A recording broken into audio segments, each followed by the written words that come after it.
बिस्मिल्लाहिर्रहमानिर्रहीम। लक़द कान लकुम फ़ी रसूलिल्लाहि उस्वतुन हसनह लिमन कान यर्जुल्लाह वल यौमल आखिर व ज़करल्लाह कसीरा। बिलाशुबा यकीनन तुम्हारे लिए अल्लाह के रसूल अलैहिस्सलातु वस्सलाम की ज़िंदगी में बेहतरीन नमूना है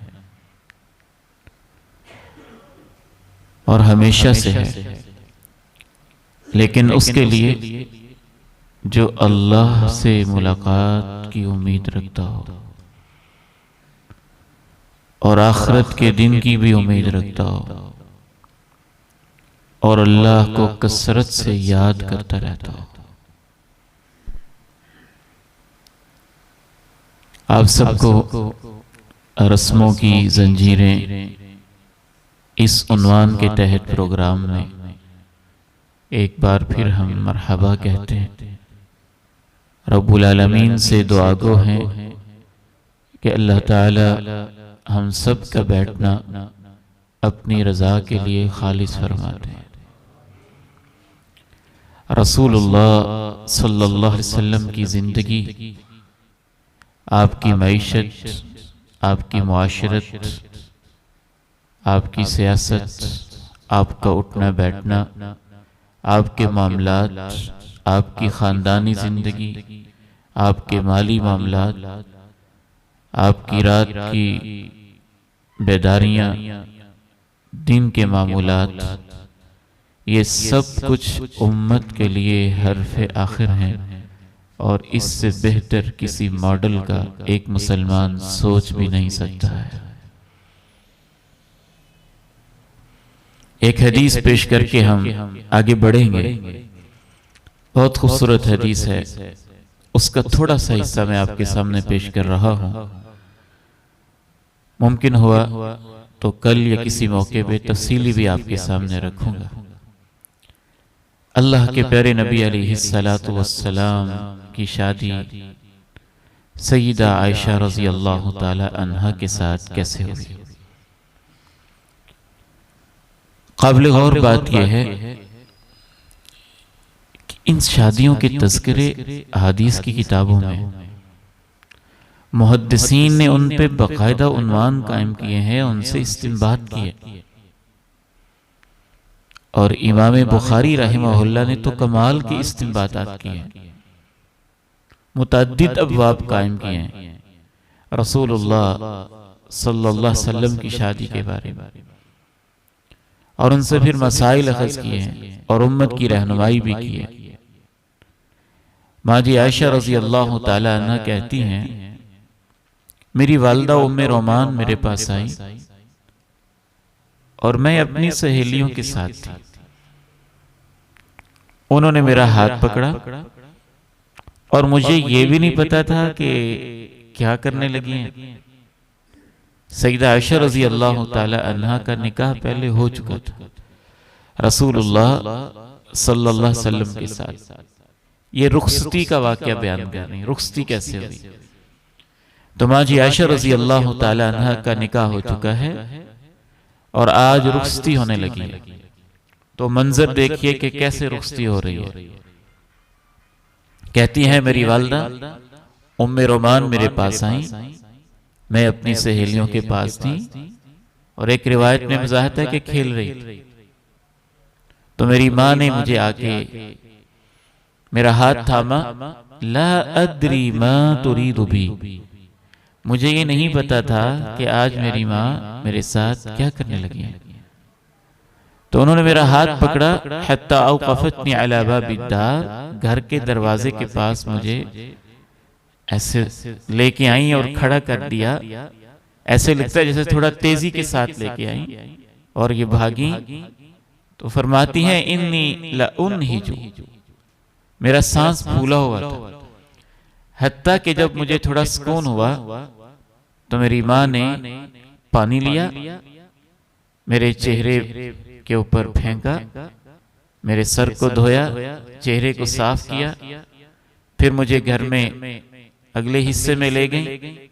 तो अंसार की औरतें घर में बैठी हुई थी और उन्होंने मुझे ये दुआ दी, अलल खैरि वल बरका, आयशा अल्लाह तुम्हें खैर नसीब फरमाए, बरकत नसीब फरमाए, व अला खैरि ताइरिन, और अल्लाह तुम्हारी किस्मत बहुत अच्छी करे। इस पर भी इमाम बुखारी रहमहुल्लाह ने ये बाब कायम किया है कि दुल्हन को उसकी सहेलियां उसको रिसीव करने वाली क्या दुआ दें, क्योंकि ये तो अल्लाह के नबी की जिंदगी है ना। तो ये कदम कदम हमारे लिए मशअले राह है। जो कुछ हो रहा है वही की रोशनी में हो रहा है, और जो कुछ हो रहा है अल्लाह के इल्म में है। अगर यहां कोई गलती होती तो अल्लाह रोक देता। तो इसलिए अल्लाह के नबी अलैहिस्सलाम की जिंदगी का एक एक लम्हा हमारे लिए काबिल अमल है। और मुहद्दिसीन ने बाकायदा इससे इस्तिंबात किया कि दुल्हन को क्या दुआ दी जाए और उसकी सहेलियां उसे क्या दुआ दी। ये अल्फाज देखिए कितने प्यारे हैं। कहने लगी, आयशा अल्लाह तुम्हें खैर नसीब करे, अल्लाह तुम्हें बरकत नसीब करे, व अला खैरि ताइरिन, अल्लाह तुम्हारी किस्मत बहुत बेहतर बनाए। फअस्लमतनी इलैहिन्ना, मेरी वालिदा ने वो अंसार की सहेलियों से लिया, सहेलियों से लेकर इनकी वालिदा मोहतरमा ने अपने घर के अंदर इनका चेहरा वेरा साफ किया और बेहतरीन किया। बेहतरीन करने के बाद जो अंसार की कुछ समझदार औरतें थीं उनके हवाले कर दिया। उन्होंने दुआ दी और फ़अस्लहना मिन शअनी, फरमाती हैं कि उन्होंने मुझे तैयार किया। ये रिवायत गोया कि कदीम माशरों में शुरू से रही है। दुल्हनों को तैयार करना और पसंदीदा है ताकि खावन की नजर में वो खूबसूरत और दिलकश नजर आए और उनकी जिंदगी का आगाज अच्छे तरीके से। कल के लेक्चर में इंशाल्लाह हम वाजे करेंगे कि इस तैयारी के अंदर भी क्या जायज है और क्या नाजायज है। और बहुत सारी तैयारी के अंदर ऐसी चीजें शामिल हो गई हैं हमारी बेटियों को पता ही नहीं वो कबीरा गुनाह है और उन काम करने वालों पे अल्लाह के नबी ने लानत की हुई है। तैयार करना गुनाह नहीं है, लेकिन उसके भी उसूल और ज़वाबित है। माँ जी आयशा रजी अल्लाह तआला अन्हा फरमाती हैं, फ़अस्लहना मिन शअनी, उन्होंने मुझे तैयार किया। और इसी अस्ना में चाश्त का वक्त हुआ और अल्लाह के नबी अलैहिस्सलातु वस्सलाम मेरे पास तशरीफ लाए। फ़अस्लमतनी इलैहि फ़अस्लमननी इलैहि, तो उन औरतों ने मुझे आपके पास पहुंचा दिया जहां आप तशरीफ फरमा थे। ये वो सादा सा फितरी सा अमल है जिस तरीके से इमाम कायनात अलैहिस्सलातु वस्सलाम की रुखसती हो रही। इसमें एक हुस्न भी है, एक जमाल भी है, कुछ इसकी तफसीलात भी है। लेकिन इस सादा से अमल को हमने क्या बना दिया है और कहां से कहां तक पहुंचा दिया है और क्या क्या रस्में हैं जो हमने इजाद कर ली, उनमें से चंद एक की तरफ मैं इशारा करता हूं। सबसे पहली रस्म हमारे यहाँ दुल्हन के हवाले से जो नाजायज भी है, वहम भी है, बीमारी का बाइस भी है, खामखा की परेशानी भी है, एक नाजायज बोझ भी है। और आहिस्ता आहिस्ता मुआशरे से वो बोझ खुद ही खत्म भी हो रहा है। वो मायों की रस्म। हिंदू कल्चर में शादी से पहले औरत को एक हफ्ते के लिए कम से कम बंद कमरे में रखा जाता है। उसको बाहर निकलने की इजाजत नहीं होती थी, वो बाजार में नहीं जा सकती थी, हत्ता कि वो आम हालात में जैसे गुफ्तगू करती है वो बात नहीं कर सकती थी। और हत्ता कि उसके महरम भी उसके पास नहीं आ सकते थे। बाप नहीं आ सकता था पास, भाई नहीं आ सकता था पास। वाज़े नजर आता है कि उस हिंदू कल्चर के अंदर इसमें सिर्फ और सिर्फ एक वहम था कि चूंकि इसने दुल्हन बनना है और ये किसी के पास जाएगी, कोई इसके पास आएगा तो पता नहीं क्या हो जाएगा। यहां से वो मायों की रस्म का एक बोझ और एक नाजायज जंजीर पांव के साथ बंधना शुरू हुई, जो हमारे माशरे में भी अब भी कुछ फैमिलीज के अंदर, कुछ जगहों के अंदर किसी न किसी शक्ल में मौजूद है। फिर उसके बाद जब मायों से औरत को उठाया जाता हफ्ते के बाद, शादी से पहले, फिर उसको ये भी उनका वहम होता कि एक हफ्ता जब बिल्कुल अलग थलग रहेगी, फिर अचानक इसको हम तैयार करेंगे तो इस पे रूप बहुत आएगा, तो फिर वो मेहंदी की रस्म करते। मायों से उठाने के बाद फिर अगली रस्म होती मेहंदी की रस्म। मेहंदी लगाना जायज है, औरतों के लिए तो पसंदीदा है, लेकिन मैं बार बार अर्ज करता हूं, एक चीज होती है कि जायज है और दूसरी है कि उसको आप एक रस्म बना दें और फर्ज कर दें और लाजमी कर दें, और उसके साथ बहुत सारी जंजीरें और तौक उसके साथ जोड़ दें, हराम काम जमा कर दें, तो फिर वही चीज जो असलन जायज थी वो उन बोझों की वजह से, जंजीरों की वजह से, एक गैर जरूरी चीज को फर्ज करने की वजह से और उसके साथ हराम काम के मिल जाने की वजह से वही चीज फिर नाजायज हो जाती है। अगर एक दुल्हन को मेहंदी लगाना चाहते हैं, आप घर में बिठाएं और मेहंदी लगा दें। आपको नहीं लगानी आती, किसी अच्छी समझदार खातून को बुला लें, वो आके लगा दे, लेकिन उसको एक रस्म बना लेना और उस रस्म के ऊपर बाकायदा एक शादी की तरह फंक्शन करना, उसके भी इनविटेशन कार्ड छापना, उसके लिए भी दोनों खानदानों के लोगों को जमा करना, फिर उसके लिए मर्द और औरत को एक जगह पे इकट्ठा कर देना, फिर शमों को रोशन करना, फिर हर शख्स का अपने हाथ के अंदर शमा को लेके या मोमबत्ती को लेके महरम गैर महरम का इम्तियाज किए बगैर औरत के इर्द गिर्द मखसूस तरीके से चक्कर लगाना, और फिर बड़ी ही बेहयाई के साथ, बेशर्मी और ढटाई के साथ मर्द के साथ भी ये मामला करना, औरत के साथ भी ये मामला करना, और बगैर किसी तफरीक के सबके सामने करना,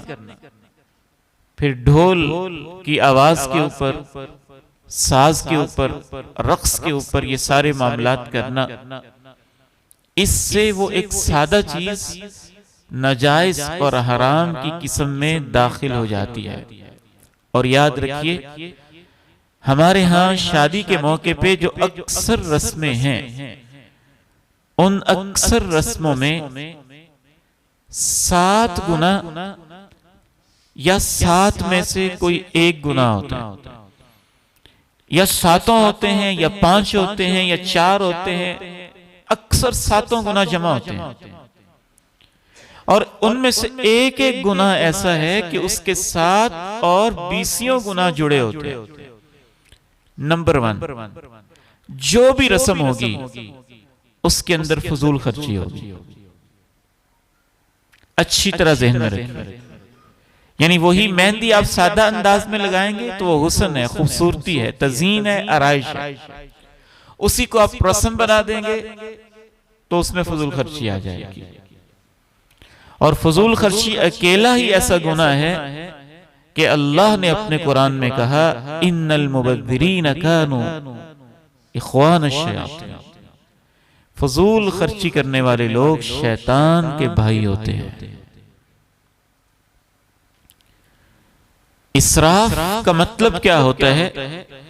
अपनी इस्तिताअत से ज्यादा खर्च करना, अपनी गुंजाइश से ज्यादा खर्च करना, या फिर वो काम जो मामूली रकम में हो सकता था उसको बढ़ा चढ़ा के करना। कभी उसमें फजूल खर्ची होती है और कभी उसमें हराम चीज पे खर्च करना भी है। एक चीज जायज है, आप उसमें जरूरत से ज्यादा खर्च करते हैं तो ये फजूल खर्ची है, और एक चीज वैसे ही हराम है, आप उस पे खर्च करते हैं तो इसको तब्जीर कहते हैं। आप हराम जगह पे एक चीज खर्च कर रहे हैं।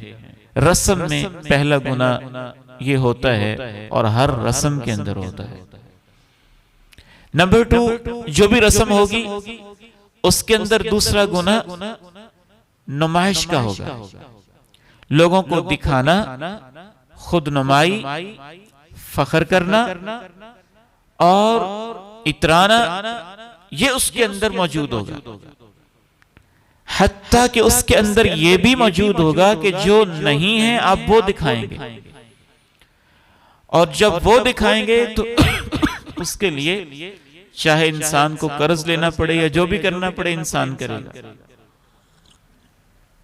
और रसूलुल्लाह सल्लल्लाहु अलैहि वसल्लम की तालीमात के मुताबिक अल मुतशब्बिउ बिमा लम युअता कलाबिसी थौबई ज़ूरिन, जो अपने आप को वो जाहिर करता है जो वो हकीकत में नहीं है, आप फरमाते हैं कि वो ऐसे ही है जैसे उसने मांगे के दो झूठे लिबास पहने हुए हैं। वो झूठा शख्स है, धोखा भी दे रहा है और अपने रिश्तेदारों या नए बनने वाले रिश्तेदारों की आंखों में धूल झोंक रहा है कि पता नहीं मैं क्या कुछ हूं। तीसरा गुनाह उसके अंदर तकल्लुफ का आएगा, बिला जरूरत ही कोई ना कोई काम करना, कोई उसमें फायदा नहीं, कोई मसलहत नजर नहीं आती, कोई फायदा नजर नहीं आता। रसूलुल्लाह सल्लल्लाहु अलैहि वसल्लम अपनी उम्मत को तकल्लुफ से मना करते थे कि खामखा ऐसा बोझ उठा लेना जिसका कोई फायदा नहीं है। चौथा गुनाह इन सारी रस्मों के अंदर इख्तिलात का पाया जाता है, मर्द औरतों को मिक्स किया जाता है, और अमूमन शादी के साथ जुड़ी हुई रस्में वो इसके बगैर पूरी नहीं होती, बल्कि शर्म आती है बात कहते हुए। बहुत सारे नौजवान शादी में सिर्फ इसलिए शिरकत करते हैं कि अपनी आंखों से बेहयाई कर सकें, लोगों की इज्जतों को ताक सकें और घूर घूर के देख सकें। ये उनका मामला उनके साथ है, लेकिन इन रस्मों के अंदर ये इख्तिलात का गुनाह, यानी मर्द औरतों को इकट्ठा करना, ये गुनाह किसी न किसी अंदाज में पाया जाता है। और इस पर तो बाकायदा एक खुतबा जुमा मैं आपके सामने अर्ज कर चुका हूं कि इख्तिलात का अकेला गुनाह, इसके अंदर फिर कितने सारे गुनाह हैं। आज भी मैं उसके चंद पहलुओं की तरफ इशारा करूंगा। पांचवा गुनाह जो भी रस्म होती है उसके अंदर नाच गाना जरूर होता है। शादी की रस्में वो उसके बगैर पूरी नहीं होती, और ये खुद एक ऐसा गुनाह है कि इसके अंदर भी बहुत सारे गुनाह जमा है। और छठा गुनाह, उस रस्म के पीछे कोई ना कोई माली फायदा भी जरूर होता है, किसी न किसी से हमने उसकी जेब पे नजर रखी होती है कि ये रस्म करके किससे कितने कैसे पैसे लेने हैं, चाहे उसको बहाना जो भी बना ले, चाहे जो भी उसका बहाना, जो रस्म होगी उसमें उसके पीछे कहीं ना कहीं ये बात छुपी होगी कि पैसे कैसे जमा करने और पैसे कैसे इकट्ठे करने। और हमारे दीन में किसी का पैसा उसकी खुशी के बगैर लेना हराम है, जबकि इन रस्मों के अंदर तो इस पैसा लेने को भी बाकायदा एक फैशन बना दिया गया। इतना बड़ा फैशन, मुंह दिखाई पे पैसा, सलामी पे पैसा, खाने पे पैसा, जूता छुपाई पे पैसा, एक एक चीज पे पैसा। उन सब के पीछे असल चीज पैसा है, और वो किसी दूसरे का लूटना मकसद है। ना आप रस्म करें, ना आपका खर्चा हो, और ना आप लोगों की जेबों पे नजर रखें कि रस्म मैंने पूरी करनी, पैसे लोगों से लेने। ये गुनाह भी उसके अंदर पाया जाता है। और बहुत सारी रस्में ऐसी हैं, उनमें एक सातवां गुनाह पाया जाता है गैर महसूस तरीके से कि बिल उमूम ये जो रस्में हैं ये तीन किस्म के लोगों से हमारे अंदर दाखिल हुई हैं। नंबर 1 हिंदुओं से, नंबर 2 काफिर अंग्रेजों से, और नंबर 3 मुतकब्बिर बादशाहों से। वो बादशाह जो अपने शहजादों की शादियां फख्र और गुरूर के साथ करते थे और अपना आप दिखाने के लिए करते थे, तो उनकी देखा देखी अवाम को भी जंजीरों के अंदर बांध दिया गया। और रसूलुल्लाह सल्लल्लाहु अलैहि वसल्लम इरशाद फरमाते हैं, मन तशब्बह बिकौमिन फहुवा मिनहुम, जो किसी कौम से मुशाबत इख्तियार करता है वो उन्हीं में से हो जाता है। और गौर करने से ये मालूम होता है कि क़यामत के दिन भी अल्लाह ताला उनको उन्हीं के साथ खड़ा कर देता है। तो मेहंदी की रस्म कैसे होती है ये तो आप मुझसे बेहतर समझते हैं, लेकिन आपको मैंने सुना दिया है कि अल्लाह के नबी अलैहिस्सलातु वस्सलाम की शादी और माँ जी आयशा रजी अल्लाह तआला अन्हा की रुखसती किस सादा माहौल में हुई है, और कैसे एक ही दिन के अंदर सारा प्रोसेस पूरा हो गया। यही सुन्नत है, यही असल है, इसी में खैर है, इसी में बरकत है, इसी के अंदर भलाई है। और वो कोई तारीख नहीं, मैंने सही बुखारी की हदीस रखी है। मैं चाहूंगा कि आप में से जो पढ़े लिखे नौजवान हैं आप जरा इसको लिखिएगा, सही बुखारी हदीस नंबर 3894।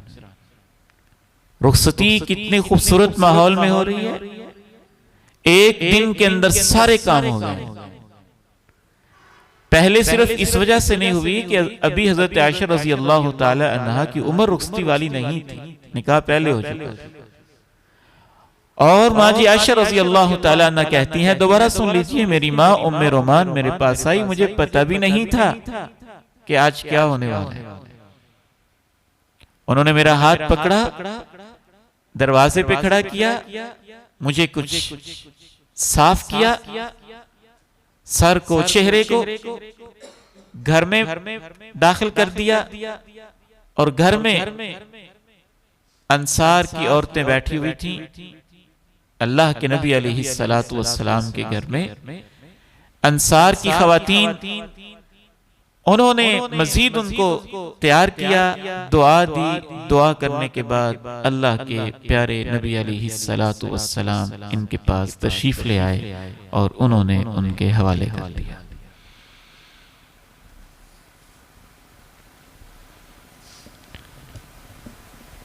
तो इन रस्मों को हमें तोड़ना है, और तोड़ने का तरीका ये नहीं है कि महदूद किया जाए, इनको खत्म किया जाए, मेहंदी को खत्म किया जाए। आम हालात में कोई मेहंदी लगाती है कोई बेटी तो लगा ले, लेकिन उसको रस्म बनाना, एक फंक्शन बनाना, ये एक नाजायज बोझ है जो मुआशरे के अंदर डाला जा रहा है और गरीबों के ऊपर डाला जा रहा है।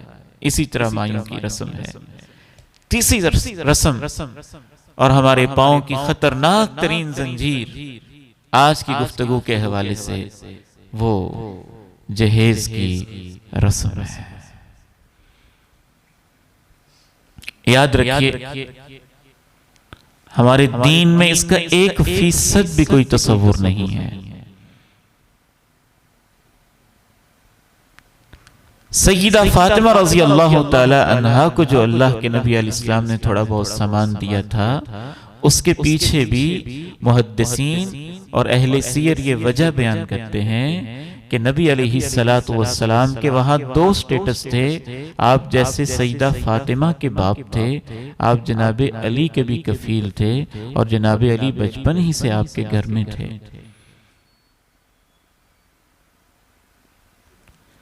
तो इसलिए आप अलैहिस्सलातु वस्सलाम ने कुछ इंतजाम किया, और इसलिए भी किया कि जनाब अली रजी अल्लाह ताला अन्हु के पास घर के इंतजाम के लिए कुछ मौजूद नहीं था।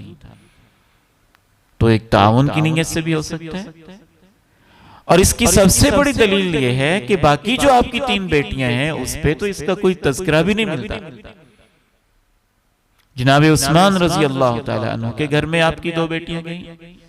जनाब उस्मान खुद मालदार थे, तो एक चीज का भी तज़किरा नहीं मिलता कि अल्लाह के नबी अलैहिस्सलातु वस्सलाम ने दे के रवाना किया। इस रस्म के मामले में सिर्फ इस हद तक गुंजाइश अहले इल्म ने रखी है कि दिल की खुशी से एक तोहफे के लेवल पे इंसान अगर कुछ देना चाहता है तो दे सकता है। और ये आप बेहतर समझते हैं कि जो जहेज दिया जा रहा है ये तोहफा नहीं है। हमारे मुआशरे में बर्रे सगीर के अंदर जो जहेज है ये खालिसतन हिंदुओं की रस्म है। और वो क्यों है? वो हिंदुओं की रस्म इसलिए है कि हिंदुओं के कल्चर में बेटियों को विरासत में कोई हिस्सा नहीं दिया जाता और उनको विरासत में कोई हिस्सा देना इसका वो सोच भी नहीं सकते हैं। इसका अल्टरनेट और मुतबादिल उन्होंने ये तराशा कि जब बेटी की शादी की जाए तो उसी वक्त ही उसको एक दफा में फारग किया जाए बस, ताकि बाद में कोई विरासत का सिलसिला उनके यहां है ही नहीं, तो शादी के मौके पर ही उसको सब कुछ दे दिला के मुस्तकिल तौर पे फारिग कर दिया जाए। वहां से ये रस्म मुसलमानों ने ली और मुसलमानों ने ये रस्म ऐसी ली कि अब दिन ब दिन उसके अंदर इजाफा पे इजाफा पे इजाफा होता चला जा रहा है। और ऐसा एक अजीब सिलसिला शुरू हुआ है जहेज का कि हमारे मुआशरे में वो एक बहुत बड़ा बोझ बन चुका है। क्या आप ऐसे लोगों से वाकिफ नहीं हैं कि जब उनके घर में बच्ची पैदा होती है उस दिन से वो गरीब बेचारे अपनी बेटी को रुखसत करने के लिए सामान का इंतजाम करना शुरू कर देते हैं। आज एक चादर बनाई है, आज एक तकिया ले लिया है, आज 2 बिस्तर बना लिए हैं, आज एक पेटी का इंतजाम हो गया है, आज फलां चीज का इंतजाम हो गया है, आज फलां चीज का इंतजाम हो गया है, आज फलां चीज का इंतजाम हो गया है। गरीब लोग तो बेचारे कई कई साल लगा देते हैं और फिर इस नाजायज बोझ को उठाने के लिए हमारे मुआशरे में ये कल्चर भी आम हो चुका है कि उसके लिए बहुत सारे गरीब बेचारे अच्छे भले वो बकारी बन जाते हैं, उनको मांगना पड़ता है। आपकी इस मस्जिद के अंदर सैकड़ों लोग नहीं आते कि मैंने अपनी बेटी की शादी करनी है और मेरी मदद की जाए, मैंने अपनी बेटी को रुखसत करना है और मेरी मदद की जाए। मैंने एक भाई के पास बैठा और मैंने कहा कि आप ये क्यों इतना मांग के लोगों से इंतजाम और एहतमाम करते हैं, तो उसने दुखी भरे लहजे के साथ मुझे कहा कि क्या करें, इसके बगैर कोई बेटी लेता ही नहीं। जिसको देखें वो फरमाइश करता है। सबसे पहला उसका सवाल यह होता है जहेज क्या दोगे, सामान क्या दोगे। हत्ता कि नौबत यहां तक पहुंच चुकी है कि इसके लिए लोग कर्ज भी लेते हैं और इसके लिए लोग सूद भी लेते हैं और इसके लिए लोग तरह तरह के पापड़ पेलते हैं। मैं ये समझता हूं कि अगर हमने इस रस्म के खिलाफ मेहनत और कोशिश न की और माशरे के अंदर शऊर बेदार न किया तो हम सारे के सारे अल्लाह के यहां मुजरिम होंगे। इन बेटियों के भी मुजरिम होंगे और इन गरीब लोगों के भी मुजरिम होंगे। और फिर तुरफा तमाशा ये है, जख्म के ऊपर नमक इस तरह छिड़का जाता है कि अब तो बाकायदा तौर पर लंबी चौड़ी एक लिस्ट होती है जो उस लालची, खुदगर्ज और एक घटिया दुल्हा की तरफ से अपने ससुराल वालों को थमाई जाती है कि इसमें फ्रिज भी हो, एसी भी हो, ऐसा बेड हो, ऐसा फर्नीचर हो, ऐसा सोफा सेट हो, ये सामान हो। हत्ता के बाद मन चले तो लालची और भूखे मोटरसाइकिल और कार और गाड़ी का मुतालबा करने से भी शर्म महसूस नहीं करते हैं। फिर यहीं पे बस नहीं है, जिस बाप ने अपनी बेटी के लिए ये सब कुछ तैयार कर दिया, फिर एक एक चीज पे नक्स निकालने के लिए सारे इकट्ठे होकर बैठ जाते हैं। ये सूट तो लगता है तेरे बाप ने लंडे से लिया था, और ये सामान तो सेकंड हैंड लग रहा है, और ये तो फलां की लगता है उसने उठा के हमें दे दी है, और इसकी तो कीमत ही है, तुम इतना बता रही हो। ऐसे ताने, ऐसी घटिया हरकतें और इस तरह की बातें, न सिर्फ ये कि ये एक काबिल लानत रस्म है, इसके अंदर बहुत सारे गुनाह हमने ऐसे ऐसे जमा कर लिए हैं कि सोच कर भी इंसान के रोंगटे खड़े हो जाते हैं कि हम जा किस तरफ रहे हैं। सबसे पहले इसमें सोचने की बात यह है, आप खुद मेरे साथ मिलकर गौर कीजिएगा, और इंशाअल्लाह ताला एक कॉमन सेंस रखने वाला और थोड़ा सा शऊर रखने वाला भी इंसान इस नतीजे पे पहुंचेगा कि इस रस्म के अंदर कमीनगी भी है, जहालत भी है, घटियापन भी है, लालच भी है, भूख भी है, अखलाक से गिरी हुई हरकत भी है, और ये बिल्कुल ही बेमुरव्वती के ऊपर मबनी एक रस्म है। सवाल ये है, मैं अपने नौजवान बेटे से पूछना चाहता हूं, जो अपने दिल के अंदर लालच थमाए बैठे हैं कि मैं उसको ब्याह के लाऊंगा जो इतना सामान साथ लेके आएगी। सवाल ये है, घर आपका है या उनका है? घर के अंदर इंतजाम करना आपके जिम्मे है या उनके? घर के अंदर सामान की फराहमी आपकी जिम्मेदारी है या उनकी? अल्लाह ने तो मर्द को कव्वामियत का मनसब ही इसलिए दिया, अर्रिजालु कव्वामून अलन्निसा बिमा फद्दलल्लाहु बअज़हुम अला बअज़िन। मर्दों को अल्लाह ने औरतों के ऊपर कव्वामियत दी है, इंतजामी लिहाज से दर्जा दिया है, क्योंकि वो अपना माल खर्च करते हैं, और फितरी तौर पे अल्लाह रब्बुल इज्जत ने उनको ज्यादा ताकत और ज्यादा हिम्मत दी होती है। और इस मामले में ऐसे ऐसे वाकयात, ऐसे ऐसे हालात और शवाहिद हैं कि इंसान देखकर परेशान हो जाता है कि हम किस तरफ जा रहे हैं। सबसे पहली बात, घर आपका है, इंतजाम आपने करना है, उसके अंदर आपको फ्रिज की जरूरत है तो आप लेके आए, आपको फर्नीचर की जरूरत है तो आप लेके आएंगे, आपको घर बसाने के लिए सामान की जरूरत है तो वो आपके जिम्मे है, मर्द अल्लाह ने आपको बनाया है। दूसरा एक कॉमन सेंस और एक छोटा सा सवाल आपसे ये भी है, किसी से मांगना बगैर जरूरत के, इसी को ही तो बकारीपन कहते हैं,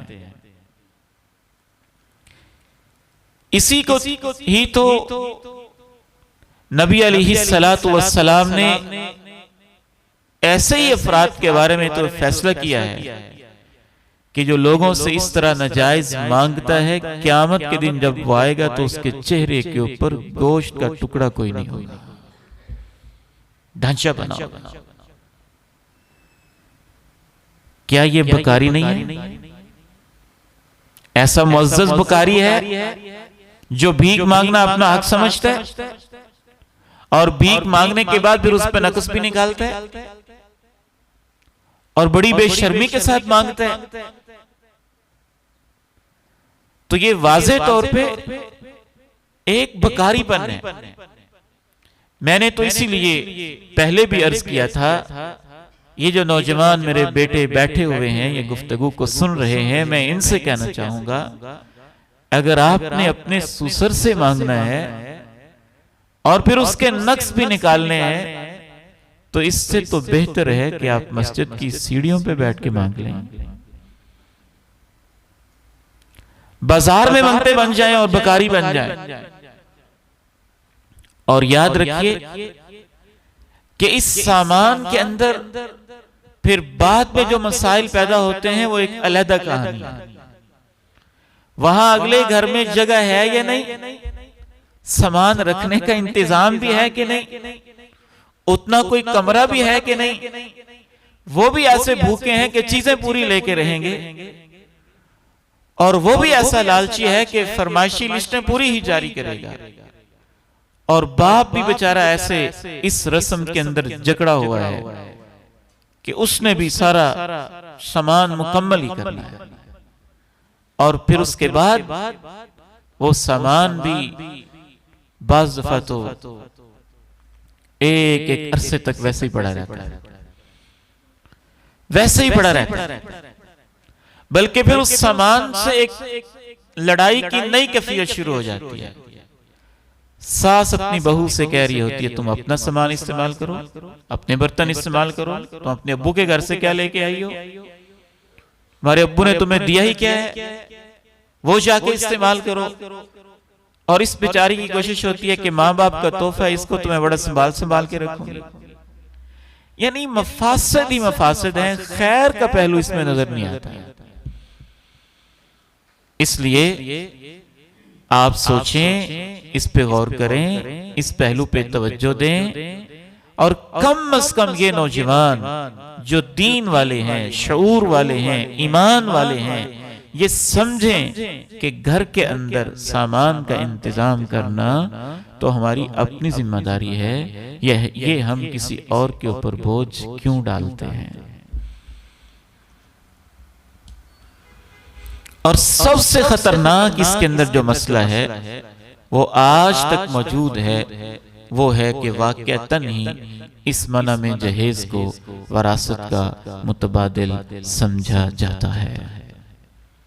आम लोग ही नहीं, बड़े बड़े दीनदार घरानों के झगड़े जब हम निपटाते हैं तो वहां पर भी वरासत के झगड़े में बाकायदा लोग मेंशन करते हैं कि अच्छा ये विरासत मांगती है तो इसके जहेज के ऊपर हमने इतना खर्चा भी तो किया था, फिर उसको भी माइनस किया जाए, जिससे ये पता चलता है कि शऊरी या लाशऊरी तौर पर हिंदवाना रस्म जैसे हमारे अंदर आई, वो अपने लवाजिमात साथ रख के आई, साथ ही लेके आई। एक और अजीब तरीन रस्म जो शादी के मौके पे हमारे पांव की जंजीर बनी हुई है, वो बारात की रस्म है। मैं इस पे बड़ा गौर करता रहा कि ये बारात कैसे शुरू हुई। देखिए, जैसा कि मैंने आपके सामने हदीस रखी है, अल्लाह के नबी अलैहिस्सलाम की शादी के हवाले से एक एक चीज का तज़किरा मौजूद है, सलफ़ सालिहीन के हवाले से तज़किरा मौजूद है। एक दो तीन अफराद बेटी के साथ मिलके उसको दुल्हा के घर छोड़ाते हैं, मामूली दूल्हा के साथ उनके घर उसको रवाना कर देते हैं। हत्ता कि हमने तो सलफ़ सालिहीन के ये तज़किरे भी पढ़े हैं कि बाज़ ने ऐसे सादगी के साथ किया कि उन्होंने अपनी बेटी को खुद उनके घर पेश करके आ गए। और ये भी हो सकता है कि दूल्हा खुद ही अकेला लेके आ जाए। इसमें तो कोई कबाहत वाली बात नहीं है, एक फितरी चीज है।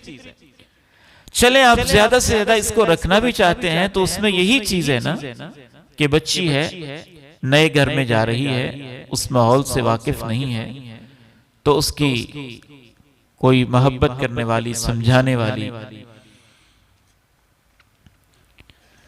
और खैरखाही वाली कोई ऐसी सूरत निकाली जाए जिससे वो एक रस्म ना बने। तो ज्यादा से ज्यादा यही हो सकता है कि दुल्हा के एक दो चार अजीज़ो अकारिब, खास ताल्लुक वाले रिश्तेदार, खैर खाही वाले, जिनका आपस में तारुफ होना मतलूब है, वो बच्ची के घर जाएं और बाइज्जत तरीके से उसको रुखसत करके ले आएं। इस हद तक तो इसमें कोई कबाहत नहीं है, कोई गुनाह नहीं है, और ये रस्म नहीं है। रस्म ये कैसे बनी?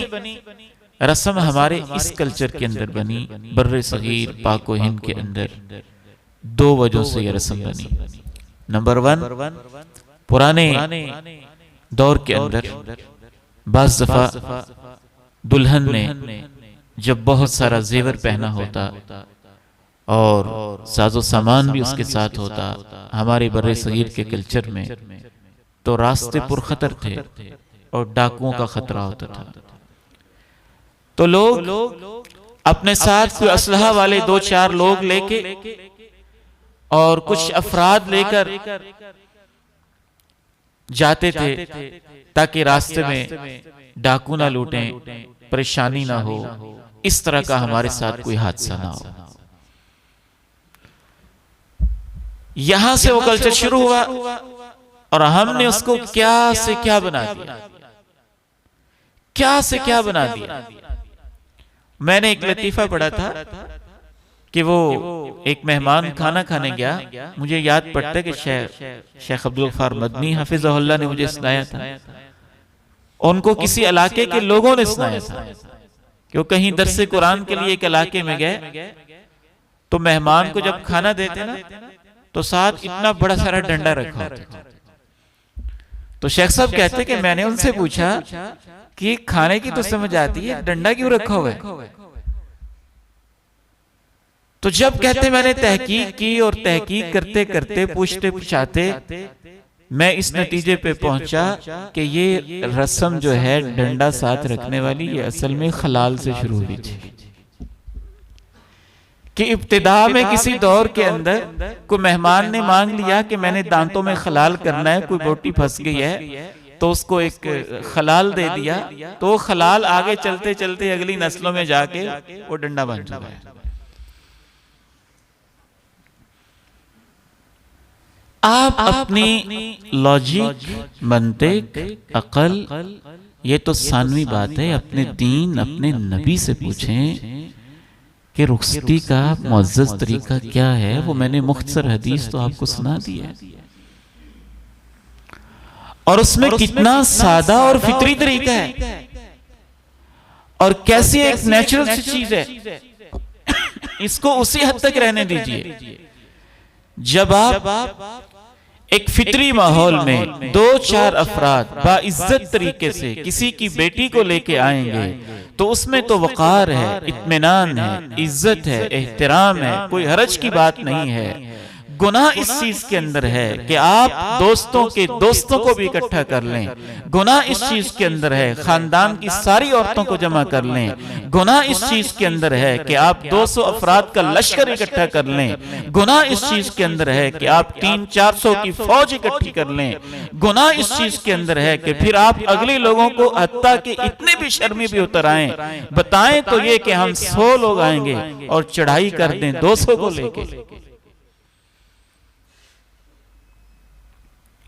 वो बाप जिसने अपनी बेटी को पाल के जवान किया है, उससे बड़ी फिर बेशर्मी की बात यह है कि इसके ऊपर भी वो ताने, वो बातें, वो अजीब किस्म की हरकतें, मुझे तो समझ नहीं आती उनको नाम क्या दें। घटिया हरकतें, शैतानी हरकतें और ऐसी नीच हरकतें बाज़ जगहों पे पाई जाती हैं कि वो बच्ची बेचारी सारी जिंदगी ताने सुनती रहती है कि जब हम बारात आए थे तो तुम्हारे अब्बू ने खाना ऐसे खिलाया था, बिठाया ऐसे था, खाना ऐसे खिलाया था।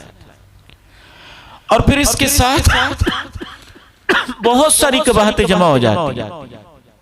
ये मेरे सामने हजरत हाफिज सलाहुद्दीन यूसुफ मुफस्सिर कुरान रहमहुल्लाह, उनका एक किताबचा है और वो बारात के ऊपर तबसरा करते हुए जो गुनाह दिखाते हैं और जो मफासिद शो करते हैं उनको जरा आप गिनते चले जाइए कहते हैं सबसे पहले तो इसके अंदर यह होता है कि जरूरत से ज्यादा खामखा एक इज्तिमा इकट्ठा किया जाता है। उस बड़े इज्तिमा की वजह से लंबे चौड़े इंतजामात करने पड़ते हैं, फिर उन सबको ले जाने के लिए बसों का और गाड़ियों का इंतजाम करना पड़ता है, उनको दावत देने के लिए अलहदा से बारात के इनविटेशन कार्ड्स बनाए जाते हैं, और वो भी बड़े बड़े महंगे महंगे कार्ड बनाए जाते हैं। और बाज जगहों के ऊपर तो रिश्तेदार हफ्ता हफ्ता पहले ही घर में आकर बसेरा कर लेते हैं। बकिया खानदान के लोग भी एक लाओ लश्कर की सूरत में इकट्ठे किए जाते हैं, और जब इतना सारा हुजूम इकट्ठा हो जाता है तो इस हुजूम का मकसद ही चूंकि भंगड़े डालना, लुडियां डालना, आतिशबाजी करना, नाचना और ऐसे जैसे कोई इलाका फतह करने जा रहे हों, इनकी नफ्सियात और इनकी सोच चूंकि ये होती है, तो ये पूरे रास्ते के अंदर भी अजीबो गरीब किस्म की शैतानी हरकतें करते हैं। बल्कि बाज़ दफा तो लड़की वालों के ऊपर इतना प्रेशर होता है कि वो भी मुतालबा करते हैं कि आप ज्यादा से ज्यादा लोग लेके आए, आप 100 नहीं 150 लेके आए, 150 नहीं आप 200 लेके आए, आप 300 लेके आए, और रास्ते में ऐसी ऐसी शरीयत की धज्जियां बखेरी जाती हैं।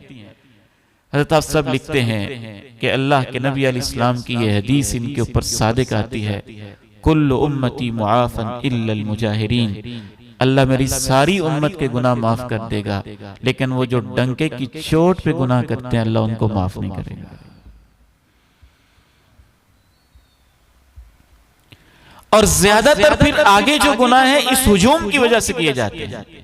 बैंड बाजों का एहतमाम होता है, शैतानी धुनें होती हैं, नोटों की बरसात होती है, बकायदा वेले होती हैं, उसका ऐलान होता है, उसकी नुमाइश होती है, आतिशबाजी होती है, गोले फेंके जाते हैं, हजारों रुपए को आग लगा दी जाती है, हवाई फायरिंग की जाती है, आराम करने वाले लोगों के आराम को बर्बाद किया जाता है, बूढ़ों को परेशान किया जाता है, हमसायों का ख्याल नहीं किया जाता। और इस मामले के अंदर एक अजीब रस्म लोगों ने साथ ये भी डाली होती है कि उस बारात का इस्तकबाल करने के लिए अब तो नौजवान बच्चियां बेपर्दा होकर रास्ते में खड़ी होती है, और बाज खानदानों में 20-20 साल की बच्चियां, 15-15 साल की नौजवान बच्चियां, 18 साल की नौजवान बच्चियां और बड़ी उम्र की औरतें भी उस दुल्हा को और सब बारातियों को वेलकम करने के लिए बेपर्दा उसी कैफियत में पूरी बारात को वेलकम कर रही होती है। और इस पर मुस्तज़ाद एक एक सीन और एक एक मंजर और फहाशी और बेहयाई के इस पूरे सीन को महफूज करने के लिए अपने पैसों से और अपने खर्चे से एक मूवी मेकर की भी जिम्मेदारी होती है कि मेरी एक एक बेटी, मेरी एक एक बहू, मेरी एक एक बहन, मेरी एक एक इज्जत को खूब देखो, ताको, फिल्माओ, सीन बनाओ, महफूज करो, और फिर जब वो महफूज हो गई, वीडियो के अंदर चली गई, तो हमारी उन बेटियों की तस्वीरें, बच्चियों की तस्वीरें कहां कहां जाती हैं वो फिर हमारे इख्तियार में नहीं होता और हमारे इल्म में नहीं होता है। हजरत साहब रहमहुल्लाह मुआशरे के बड़े हमदर्द थे और उन्होंने बड़े करीब से मुआशरे को देखा था। लिखते हैं कि फिर खवातीन का एक रेला जो इसमें शरीक होता है, वो खवातीन सब बेपर्दा, भड़कीले लिबास, हत्ता के उरियां और नीम उरियां, बरहना या नीम बरहना, बेहुदा किस्म का मेकअप और बनाव श्रृंगार करके ऐसे लगता है कि शादी में शिरकत के लिए नहीं, ये किसी बेहयाई के मुकाबले में शिरकत के लिए जा रही हैं। और फिर अगर वो मखलूत इज्तिमा है तो इन्ना लिल्लाहि व इन्ना इलैहि राजिऊन, उस पर तो पर्दे और हया के जनाजे और निकल जाते हैं और फिर उन बरातियों के ऊपर मरासियों का एक घोल आ जाता है जो मजाक करने के लिए, उल्टी सीधी बातें करके हंसाने के लिए, और वो ऐसे मंगते और फकीर हैं जो खामखा के जबरदस्ती लोगों की जेबों से पैसे लूट रहे होते हैं, और वहां भी एक नुमाइश का सिलसिला शुरू हो जाता है और वेलें वसूल की जाती हैं। बाज़ जगहों पे बाकायदा हिजड़े और मुखन्नस बुला के उनको नचाने का प्रोग्राम भी होता है, और बाज़ जगहों पे नोट बरसाने का इंतजाम भी होता है। फिर खाने के ऊपर लोग ऐसे टूट पड़ते हैं जैसा कि ये कई अरसे के भूखे हैं और आज पहली दफा इनको खाना नसीब हो रहा है। और फिर उसमें हर शख्स अपनी प्लेट जरूरत से ज्यादा भरता है, और जितना खाना खाया जा रहा होता है उतनी ही मिकदार या उससे कम या उससे कुछ ज्यादा जाया और बर्बाद भी की जा रही होती है। और ये सारे मुजाहरे अल्लाह के पैगंबर की उस उम्मत में हो रहे हैं जिस उम्मत का पैगंबर कहता है कि मैं तो आया ही अपनी उम्मत को आला अखलाक सिखाने के लिए हूं।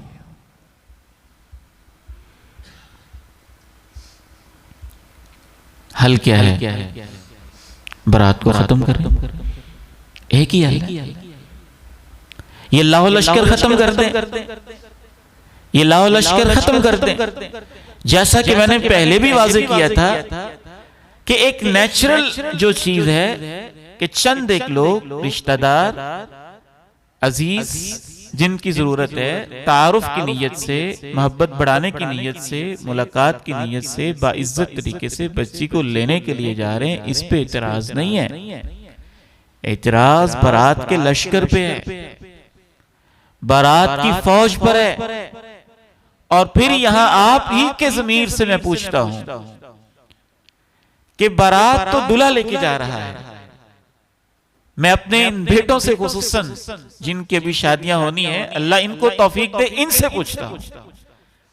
दूल्हा तो आप हैं, दोस्त आपके हैं, अहबाब आपके हैं, रिश्तेदार आपके हैं, अजीज़ो अकारिब आपके हैं, बुलाए आपने, तो खाना भी तो उनको आपने खिलाना है।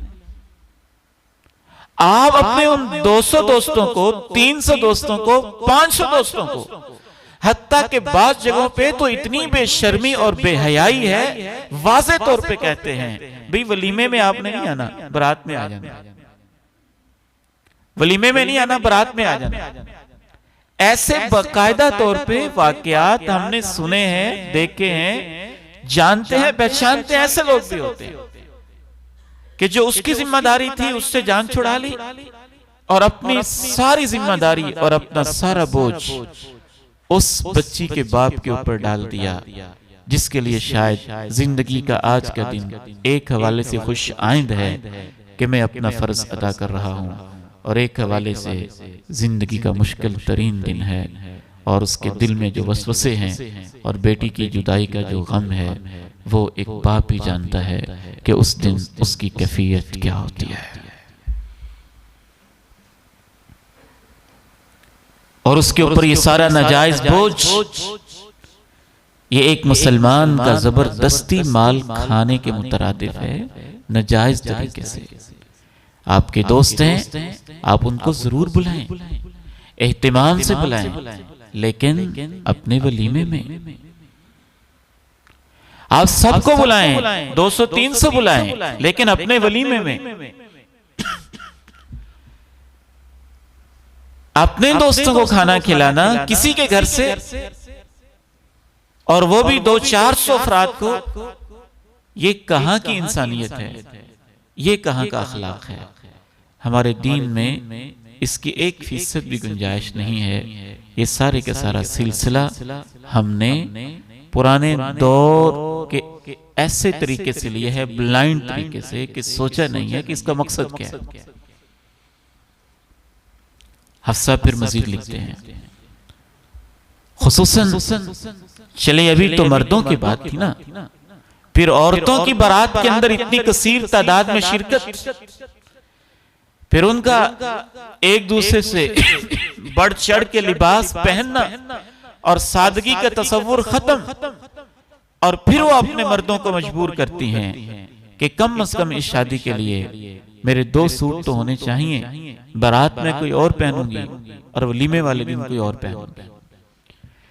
और फिर वो दो दो सूटों का इंतजाम, महदूद आमदनी में जब उसका इंतजाम मुश्किल हो जाता है तो फिर उसके लिए लोग करप्शन भी करते हैं और पता नहीं क्या क्या इस शादी को बजाय इसके कि खुशी का जरिया हो, बहुत सारे घरों में वो ऐसा बोझ बन जाता है कि सिर्फ शादी करने वाले ही नहीं, उनके रिश्तेदार भी 3-3 महीने पहले सोचते हैं कि फलां शादी आ रही है और उसमें क्या करना है। तो एक फितरी खुशी थी, उसको हमने एक जंजीर बना दिया, उसको एक बोझ बना के रख दिया।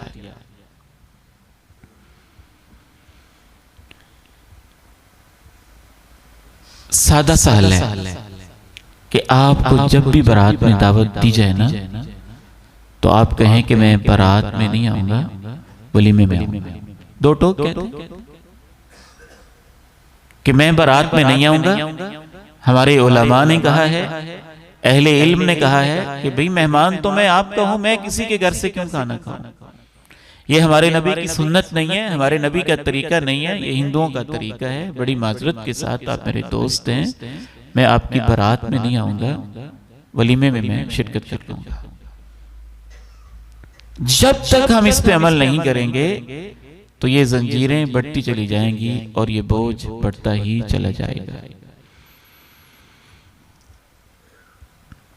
हजरत याफ साहब लिखते हैं, फिर उस बारात में शिरकत के लिए जिस तरह की औरतें ज़र्क वर्क लिबास पहनती हैं और बनती और संवरती हैं, और जो उस मौके पे मनाजिर होते हैं, अल अमान वल हफीज, सिर्फ उसमें से एक गुनाह का तज़किरा सुनिए कि खुशबू लगा के औरतें जब अपने घर से निकलती हैं इस फंक्शन में शिरकत के लिए, तो रसूलुल्लाह सल्लल्लाहु अलैहि वसल्लम की तालीमात तो यहाँ तक कहती हैं, अय्युमा इमराअतिन इस्तातरत फमर्रत अला कौमिन, जो औरत भी खुशबू लगा के बाहर निकले और लोगों के पास से गुजरे, लियजिदू मिन रिहा, ताकि उनको मेरे जिस्म से उठने वाली महक और खुशबू आए, फहिया ज़ानिया, वो खुशबू नहीं होती, वो औरत बदकारी कर रही होती है, वो बदकारा है, जिना करने वाली है। सुनन नसाई हदीस नंबर 5129 है। एक और हदीस में रसूलुल्लाह सल्लल्लाहु अलैहि वसल्लम इरशाद फरमाते हैं, ला तुक़बलु सलातुन लिमरअतिन ततय्यबत लिहाज़ल मस्जिद, मेरी इस मस्जिद में आने के लिए भी अगर कोई औरत खुशबू लगाती है, अल्लाह ताला उसकी नमाज उस वक्त तक कबूल ही नहीं करता जब तक वो वापस जाके गुस्ल नहीं कर लेती है। सुनन अबी दाऊद हदीस नंबर 4174 है। यानी मस्जिद में जाने के लिए भी इतनी सादगी मतलूब है, तो आप सफर पे जा रही हैं और ऐसी महफिल में जा रही हैं जहां गैर महरम भी मौजूद हैं, तो उसमें खुशबू लगाना और महक का इंतजाम करना, इसकी इजाजत कैसे हो सकती है। बारात के बाद फिर और अजीबो गरीब रस्में हमारे मुआशरे में और हमारे माहौल में शुरू हो जाती है। अल्लाहुम्मा सल्लि व सल्लिम अला नबीना मुहम्मद, अल्लाहुम्मा सल्लि व सल्लिम अला नबीना मुहम्मद। दुल्हन को रुखसत करने का मरहला वो बड़ा अजीब व गरीब होता है, और उसमें खुसूसन बाज लोगों के यहाँ पता नहीं क्या तसव्वुर अजीब व गरीब होता है। मैंने एक जगह निकाह पढ़ाया तो बच्ची के वालिद मेरे पास आए, कहने लगे यहाँ आपने लड़के का निकाह तो पढ़ा दिया है, तो लड़की का तो आपने पढ़ाया ही नहीं। मैंने कहा क्या मतलब? लड़के का निकाह मैंने उसके साथ ही पढ़ा दिया। जब लड़के का निकाह पढ़ाया है तो इस बच्ची के साथ ही पढ़ाया है ना। कहते नहीं जी हमारे रिश्तेदार ऐसे हैं, वो मानेंगे नहीं। अब आपने लड़के का निकाह पढ़ाया है तो आप अंदर आए और लड़की के पास बैठ के उसका निकाह भी पढ़ाएं। ये भी अजीब रस्म है। फिर जब बच्ची की तरफ से उसका बाप मौजूद है, उसने इजाजत ली हुई है और निकाह खां कह रहा है, और मैं तो तसल्ली करके पूछता भी हूं कि आपने बच्ची से इजाजत ली हुई है? बाप कहता है इजाजत ली हुई है। आम हालात में तो बच्ची के पास जाने की जरूरत ही नहीं, इल्ला ये कि मामला मुश्तबे हो, शक वाला हो, शुबे वाला हो, आपको खतरा हो, या दाएं बाएं से पता चला हो कि ये बच्ची के साथ जबरदस्ती कर रहे हैं, तो फिर जाने की जरूरत पेश आ सकती है। आम हालात में तो पता होता है किसकी बच्ची की शादी है, उसके बाप की क्या कैफियत है, क्या मामलात हैं, तो खामखा निकाह खां को भी जबरदस्ती कहते हैं नहीं जी आप बच्ची के पास जाएं। जिस कैफियत में उस वक्त बच्ची होती है, क्या हमारा बच्ची के पास जाना बनता है? क्या इसकी कोई लॉजिक आपको समझ में आती है? हमें बाप पे इत्मीनान होना चाहिए, बाप पे तसल्ली होनी चाहिए। जब बाप मौजूद है, वो कह रहे हैं, हम उससे पूछ रहे हैं कि बच्ची से आपने इजाजत ली हुई है, तो इतना काफी है। तो बात जाहिल लोग ऐसे भी होते हैं, वो कहते हैं निकाह तो हुआ ही नहीं है, तो लड़के का हुआ है, लड़की का अलहदा जाके पूरा निकाह कहते हैं पढ़ाएं। यानी ये खुद मेरे साथ एक जगह ऐसा हादसा हुआ कि उन्होंने बड़ा इसरार किया कि लड़की का भी आप उसके पास जाके पास बैठ के अलहदा निकाह पढ़ाएं। निकाह खां आलिम दीन उस लड़की के लिए गैर महरम है, वो नहीं जा सकता मजबूरी के बगैर। मजबूरी हो तो मामला और है। इसी तरह से फिर उस बच्ची के पास लाजिमन दुल्हा को लेके जाते हैं, और दुल्हा साहब भी इतने बेशर्म होते हैं कि अपने दोस्तों की फौज के साथ जाते हैं, जो उसके लुच्चे लफंगे दोस्त हैं वो भी साथ, और सारे गैर महरम हैं। और फिर लाजिमन उसने उसके पास पहुंचना है, और वहां बच्ची भी अकेली नहीं, उसकी सहेलियां भी वहां सारी इकट्ठी हैं, और फिर वहां नई रस्में शुरू हो जानी, मजाक भी चल रहे हैं, बातें भी चल रही हैं, और वहां जो अच्छी हरकतें और अजीबो गरीब रस्में हैं वो एक अलहदा दास्तान है। सादा फितरी सी बात है, अगर तो बच्ची एक अलहदा जगह पे है, आपने पर्दे का इंतजाम किया हुआ है, तो दूल्हा उसको ला सकता है। जब दुल्हन घर से चल के मैरिज हॉल तक पहुंच गई है, तो मैरिज हॉल से चल के गाड़ी में भी तो आ सकती है। उसके लिए क्या मजबूरी है कि लाजिमन दूल्हा अपने इतने सारे दोस्तों के साथ वहां पहुंचेगा, और पर्दे का इंतजाम भी नहीं है, और पर्दादार घर भी उस दिन में लाजिमन उनका पर्दा भी उतरेगा। इसलिए मुझे तो ये हदीस बार बार मैं चाहता हूं इसको आप पढ़ें। कल मैं इसको ना पूरी तफसील के साथ आपके सामने रखूंगा कि नबी करीम अलैहिस्सलातु वस्सलाम की शादी का दिन कैसा था। वो हमारे लिए मशअले राह है, और वो हमारे लिए हरफे आखिर है। ज्यादा से ज्यादा उसमें आप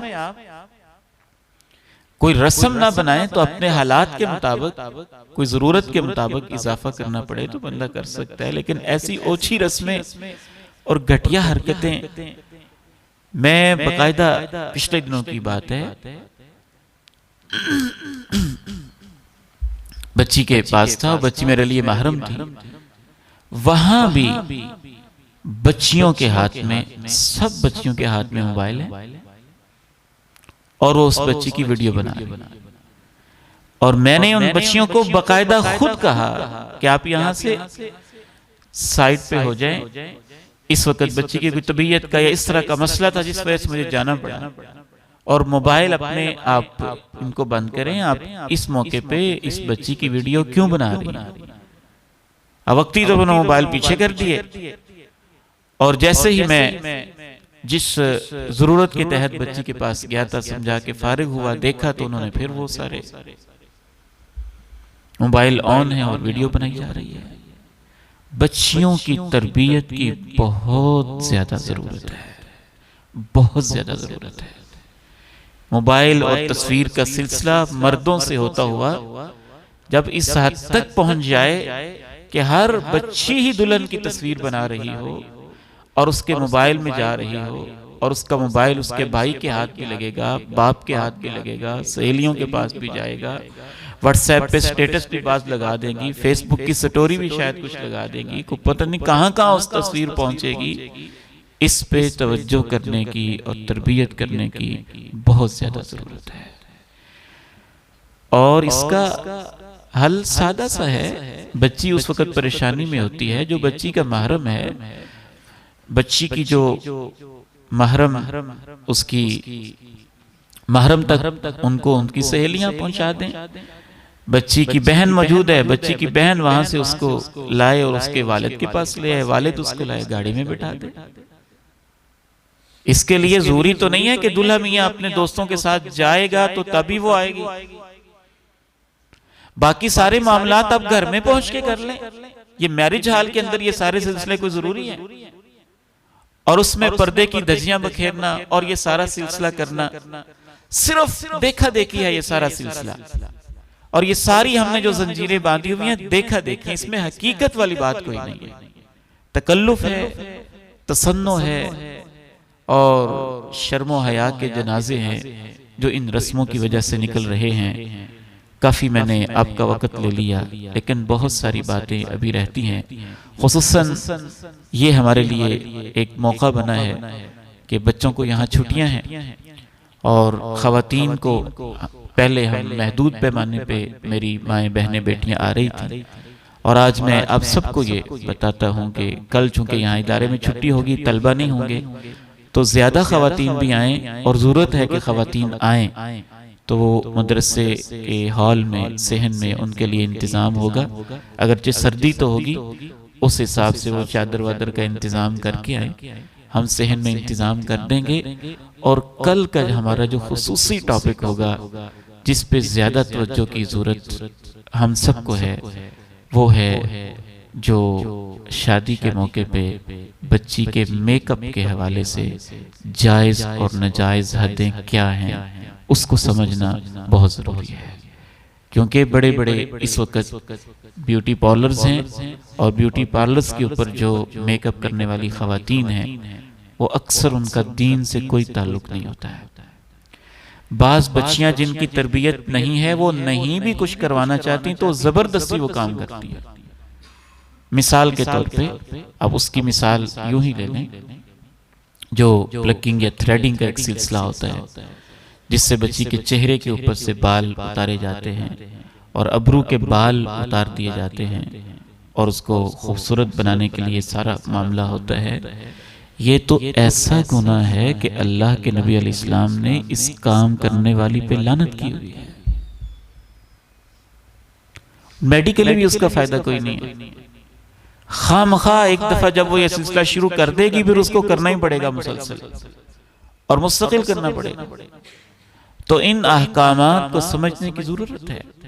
हमारी एक बहुत ही समझदार बच्ची थी, वो उनको जब इस तरह की खातून ब्यूटिशियन आई तो उसने जब ये सिलसिला करवाना चाहा तो उसने पहले ही बता दिया। यानी ये तो मैंने अर्ज किया कि तैयार करना तो एक फितरी चीज है, लेकिन तैयार करने के आदाब पता होने चाहिए। तो उसने पहले ही कह दिया कि आपने बाल शाल नहीं उतारने और मेरी जो आईब्रोज हैं इनको आपने कोई इस तरह की खास शेप नहीं बनानी है। तो कहने लगी तुम तो बड़ी बेशर्म हो, तुम बोल रही हो, दुल्हन तो बोलती नहीं है, ये मेरा काम है, मैं जानती हूँ कैसे करना है। यानी वो ऐसी बेशर्म और बेहया और जिद्दी किस्म की औरतें हैं इस शोबे के अंदर कि जो एक बच्ची गुनाह से बचना भी चाहती है वो उसको भी नहीं बचने दे रही। तो इसलिए खुसूसन मेकअप के हवाले से, बच्चियों के हवाले से अल्लाह के नबी अलैहिस्सलाम की क्या तालीमात हैं। हमारा दीन तो मेरे भाइयों इतना खूबसूरत है कि मैं जब आजकल मुताला कर रहा हूँ तो मुझे ऐसे लगता है कि मौज़ूआत हमने ज़्यादा लिख दिए। ये तो शादी की रस्में भी 5 दिनों में पूरी नहीं होती। शरीयत में एक एक चीज़ की इतनी खूबसूरत तफसीलात मौजूद हैं और रहनुमाई मौजूद है। उस हवाले से इंशाअल्लाह चंद बातें कल के मौजू में होंगी। और खुसूसन ये जो गुनाह जिनकी तरफ आज हमने इशारा किया है, इस बारे में खुसूसी इसकी कुछ तफसीलात हदीस की रोशनी में क्या आई हैं उसका भी तज़किरा होगा। और शादी के बाद जो कुछ चंद एक रस्में पाई जाती हैं गलत, उनका भी तज़किरा होगा। अल्लाह ताला से दुआ कीजिए अल्लाह ताला हमें दीन का फ़हम नसीब फरमाए, हमें इन तकल्लुफ़ात से बचने की तौफीक दे, इन जंजीरों को तोड़ने की तौफीक दे। तो यहाँ जो नौजवान बैठे हैं ये तो वादा करते हैं ना कि हम जहेज़ का मुतालबा नहीं करेंगे, हाथ खड़े करके वादा करें तसल्ली हो जाता है। कोई नहीं किया कुछ लोगों ने जी, जो गैर शादीशुदा हैं वही करेंगे ना। तो चले शादी वालों को दूसरी शादी भी करनी पड़ सकती है। तो इंशाअल्लाह ताला इसमें खैर है, इसमें बरकत है। और एक दूसरा भी वादा करना है कि हम अपनी लंबी चौड़ी बारात भी नहीं लेके जाएंगे, मुख्तसर लंबी चौड़ी बारात नहीं लेके जाएंगे, उसको मुख्तसर रखेंगे, महदूद, बस 20-25 इतने बड़े हैं ना, अपने करीबी रिश्तेदार उसमें बहुत ज़रूरी अफराद आ जाएं, बाकियों का वलीमे पे दावत दें। और वैसे एक और वादा भी करना चाहिए कि अगर किसी रिश्तेदार को बारात पे बुलाया नहीं गया तो फिर आपने नाराज भी नहीं होना है, आप भी तो उसका साथ देना, दीन पे अमल करने में मिलजुल के करेंगे तो साथ देंगे, वगरना वो महसूस करेगा कि इसने मुझे बारात पे बुलाया ही नहीं। तो उनको ये कोर्स सुना दें, उनको ये बातें सुना दें, इस वजह से नहीं बुलाया, ये मसला है, आप मेरे वलीमे पे तशरीफ लाएं, वहां मैं आपको दावत दे रहा हूँ। बल्कि वलीमे पे भी नहीं बुलाया फिर भी नाराज नहीं होना चाहिए। अब्दुर्रहमान इब्न औफ रज़ी अल्लाह ताला अन्हु ने अल्लाह के नबी को दावत नहीं दी और उनकी शादी हो गई। अपने अपने हालात होते हैं, खुशी से होते हैं ना ये मामलात। तो ये सादा फितरी चीज़ें थी, लेकिन हमने उनको गैर फितरी बना दिया है। और वलीमे में क्या क्या मसाइल होते हैं इस पर भी कल गुफ्तगू होनी है। यानी कल का हमारा मौजू जो रह गया ना, वो एक तो ये बच्चियों के हवाले से होगा, मेकअप वगैरह के क्या शरई अहकाम हैं, हिदायत हैं, और कहाँ कहाँ उसमें नाजायज़ रस्में बनी हुई हैं जिनसे हमने बचना है। उसके लिए बच्चियों को खुसूसी तौर पे मैं दावत दे रहा हूँ कि बेटियाँ और हमारी माएँ बहनें खुसूसन आएँ ताकि उनको उन अहकामात का पता चले। और दूसरा वलीमे के हवाले से क्या क्या रस्में हैं और क्या उनका शरीयत के लिहाज से स्टेटस बनता है, और उनमें से एक ख़तरनाक तरीन जो रस्म है वो कौन सी है, भला हाजी अब्दुर्रहीम साहब बताएंगे। न्योंदरे की रस्म। कौन सी रस्म है? न्योंदरे की रस्म। इसका क्या स्टेटस बनता है, शरई हवाले से इसकी क्या गुंजाइश है, इस पे भी आपने गौर करना है। फिर सलामियों वाला मसला, उस पर भी गौर करना है। वैसे तो हम इसको तोहफा समझते हैं शायद, या क्या बनता है, तोहफा बनता है कि नहीं बनता, तोहफा है कि टैक्स है कि सूद है, इस पे इंशाल्लाह कल हम डिस्कशन करेंगे। अल्लाह ताला से दुआ है अल्लाह हमें समझ नसीब फरमाए। कफ़ारे मजलिस की दुआ पढ़ लीजिए। सुब्हानकल्लाहुम्मा व बिहम्दिका अशहदु अल्ला इलाहा इल्ला अंता अस्तगफिरुका व अतूबु इलैक।